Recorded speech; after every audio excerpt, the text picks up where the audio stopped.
let's just be clear here. Roger Goodell's contract doesn't actually come up until 2019, so he's good until then.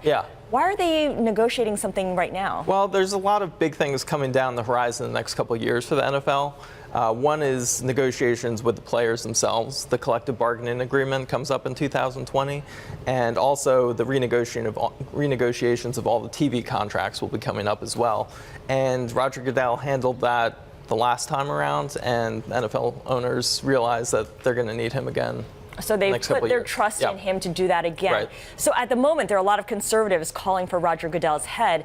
That's not impacting their willingness to keep him on, or their support for him? There is everywhere you look, especially in conservative media right now, people are furious with the NFL. They're furious with Goodell, how he's handling the national anthem protests, people calling for his head.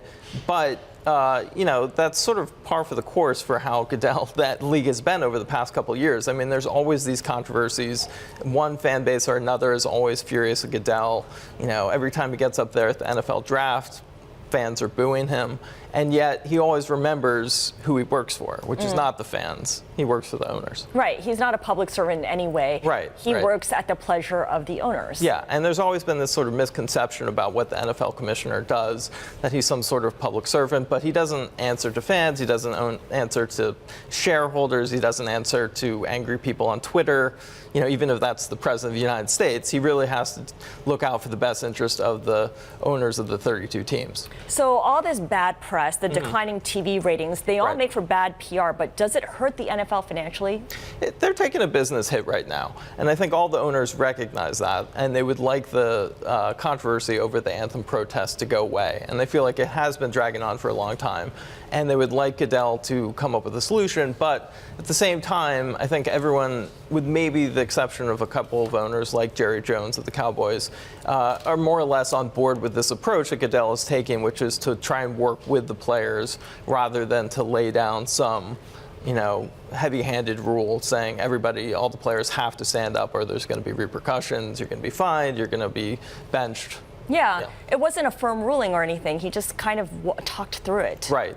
And again, it's kind of taken a long approach. And as long as the owners are on board with that, which I think they are, you won't have any repercussions for this 5-year contract extension that they're working on.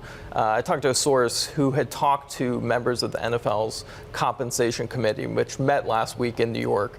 And what he said, part of a bigger meeting with owners. It's part of an annual meeting with owners and players. And what he said is that, the compensation committee is still on track. Everyone is on board with giving Goodell this 5-year extension. It would take his contract through 2024. It would ensure that he's there for this next round of huge negotiations with the players and with the TV partners.